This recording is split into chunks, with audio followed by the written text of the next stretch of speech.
But in the lush oasis town of Yathrib, north of Mecca, a refuge opened to Muhammad and his people. For Muhammad's followers, leaving the place of their ancestors, their families and tribes, was the ultimate test of devotion.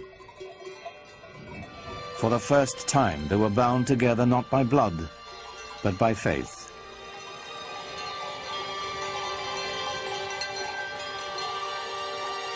In the course of a single caravan journey, Islam marks its true beginnings.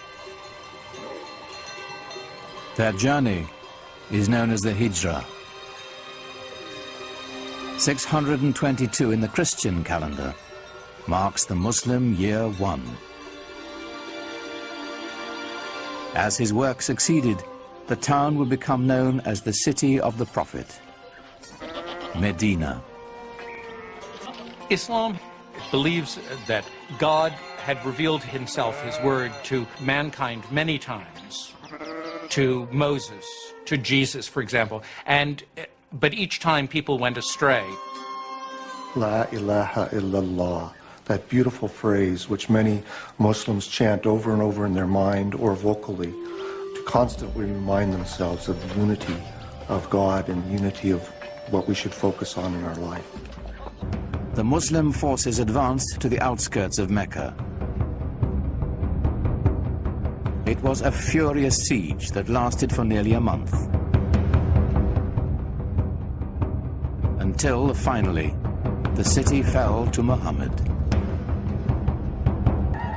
Flush with victory, his troops marched straight to the Kaaba. 7 times they circled the shrine, as those who had come to seek its protection appealed to their idols. But it was not the pagan people Muhammad had come to destroy. It was their gods. He raised his staff, and the tribal gods of his ancestors smashed into dust.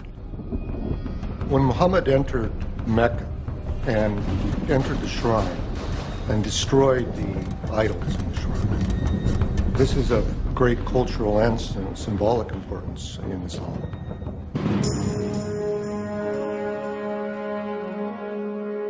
The destruction of the idols was a new beginning, a breaking from the past and the creation of a powerful new force. Mecca was just the beginning. One after another, the tribes of a nation were summoned to the fold and united under the banner of Islam. A worldwide community of faith was begun, born in an extraordinary alignment of history, personality, and conviction. The Muslims turned to the north, swept into present-day Lebanon and Syria.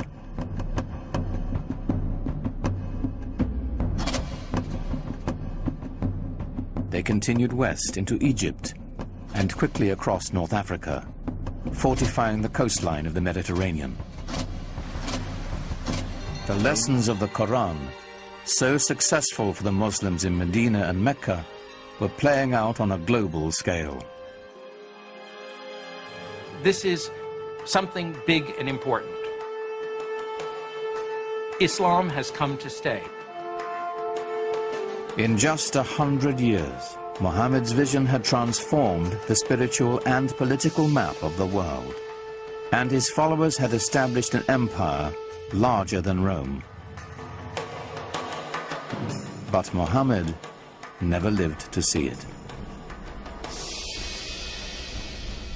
In the 11th year of the Islamic calendar, 632 AD, only 2 years after the taking of Mecca, Muhammad died.